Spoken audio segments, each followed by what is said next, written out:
Hey everyone, thanks for coming back to the BNS channel. Today is day 12 of Operation Smoke Free. I'm pretty excited. I'm going to the doctor's today, so I'm anxious to see what she has to say. We're almost 2 weeks in. Pretty excited about that. I'm 2 days shy of 2 weeks. I'm not going to lie to you guys and make it sound like it was 150% easy, because it wasn't. Because there are still moments that I have cravings, but I can get through them. That's the that's the easy part, is to know that I can get through them. Is it easy to get through them? Probably not. But it's all in how I'm looking at it at this point, because the addiction that I'm fighting is the habits and the changing of habits. And I'll be honest with you, I'm still struggling with the nighttime one, with the before bed one. That was such an ingrained routine, an ingrained habit. I know I've probably explained this before, but it basically used to be that whatever I was doing, whether it was TV, watching TV, or being on the computer, or whatever, I would get up, know that it was, time for bed. I would go outside. I would have 2 cigarettes, sometimes 3. And then I would head into the house. I'd take a glass of water, maybe take my medicine that I take before bed, and head straight to bed. Now, if there was something that distracted me, usually it was the TV, but if there was something that distracted me and broke that line of action to the bedroom, there were numerous times I would go back out and I'd have another cigarette and start the routine again. That's when I listen to that, it's a bit OCD, which I have tendencies to be a little OCD in some aspects of my life, as I'm sure most people do. But that definitely was a set routine that I'm struggling with now, because there's not a lot that my mind is telling me can replace how that was set up. However, I will tell you, what happens is I go through these few moments when I've decided that it's time for bed of, okay, what do I do? I don't know what I'm supposed to do. Am I supposed to go out? And so once I can get past that in my head, I find I still can go get my drink of water, take my medicine, and head to bed. And then once I'm in bed, like once I have physically gotten my body in my bed, I'm usually fine. And I've gotten past that point of not knowing what to do. And it's just a perfect example of the addiction to habit, not the addiction to nicotine. Because honestly, I don't know that I'm craving a cigarette at that time. I'm just craving the routine and craving the moment of how that played out, So I'm still struggling with the nighttime one a little bit. Even last night, I was sitting at the computer and I was like, okay, I know it's time for bed. Do I just get up and go to bed? I think I'm thinking about it too much, and I just need to go. I just need to get up, go take my meds, and go straight to bed and not think about it. And for the last couple nights, that's kind of what I've been doing, with a precursor of a thought or two. But I'm getting there. It takes 21 days to break a habit. I'm on 12. I'm 3/4 of the way there.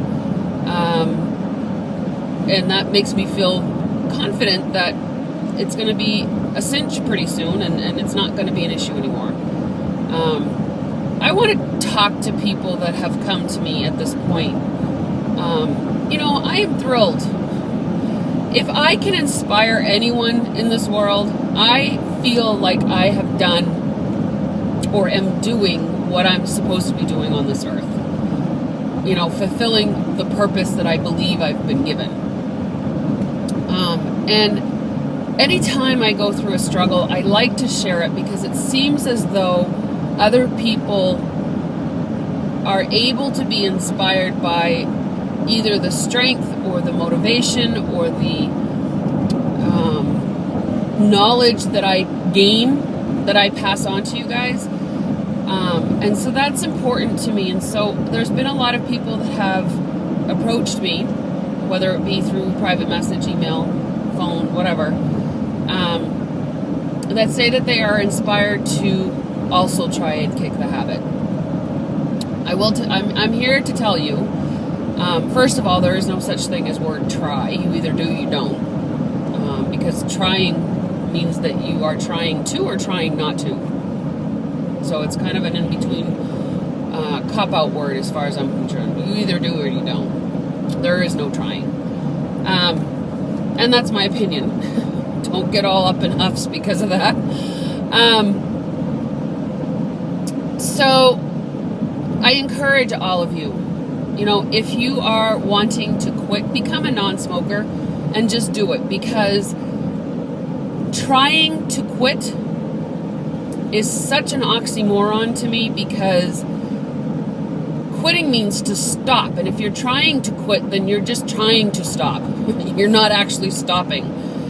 And so to me, I think the biggest difference, and I'm going to share a scenario with you that happened yesterday. But to me, when you envision yourself as a non-smoker, then everything else seems to kind of not make sense, that you're smoking or that you're thinking about smoking. Yesterday was the first time I drove since the episode, since my MAV episode, and since I quit smoking. I mean, it's been, that was my sister-in-law. It's been, the 12 plus days, it's been 19 days since I had driven yesterday. A lot of it was because I was scared. I was nervous to drive because I was afraid of having an episode while I was driving. But I'm driving, and that was one of my triggers. That was one of my times that I enjoyed smoking. So if I wasn't making a video, I was smoking. And so I was driving yesterday, and I had a craving, like a legit craving. Like I was like, oh God, it would be nice to have a cigarette right now. And I had brought something to drink, knowing that I was potentially going to have a craving. And so I took a swig of my drink, and then it hit me. And I thought, Edie, that's awfully odd. Why would a non-smoker be even having a craving? They don't have cravings because they don't smoke. And as soon as I said that in my head, the craving just kind of went away. I wasn't even thinking about it anymore. And I thought, boy, that's just silliness that I would even have a craving because I'm a non-smoker. And as soon as I said that, the craving was gone. The thought of it I obviously started thinking about something else. So it just goes to show you the power of our mind, right? And what we can do with thought, with words, with emotion. So I just wanted to share that with you. So Operation Smoke Free has become a success. I was blogging every day. Then I think it kind of got a little boring because it was kind of the same stuff every day. So what I'll probably do is blog once a week, like I'm doing my vlog once a week for you guys. So I can share more stories and have more things to contribute to the reading or the viewing. So yeah, today I'm going to the doctor's for my follow-up from my first appointment with her when she thought I had a stroke.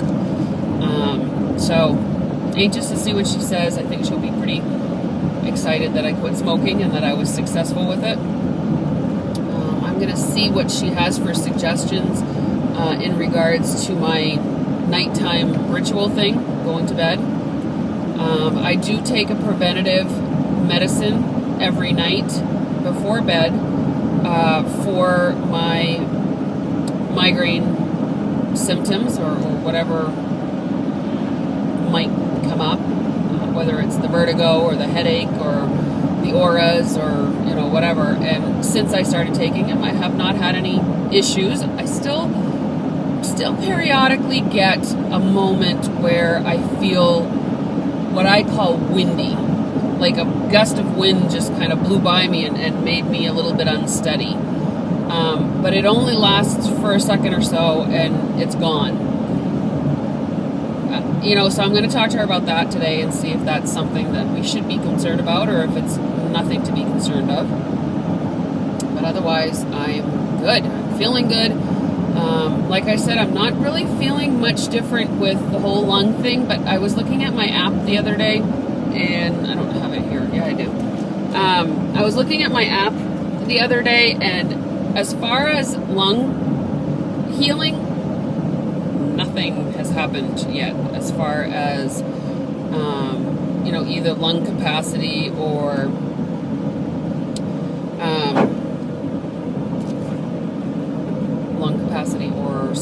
circulation's gotten a little bit better. But I want to see if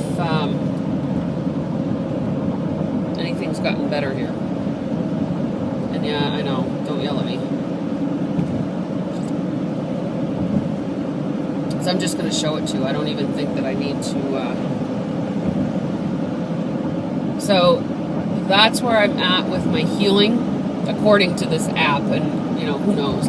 But I really thought that I would feel a difference in my lungs already, but according to this, it's not even budged. So, I don't know. I'm very anxious for that because I do feel, like I can't take that full breath yet because of the damage that I've done to my lungs. And so I'm anxious to talk to her about that today too. So I'll give you guys an update after the appointment, let you know what she said, and we'll go from there.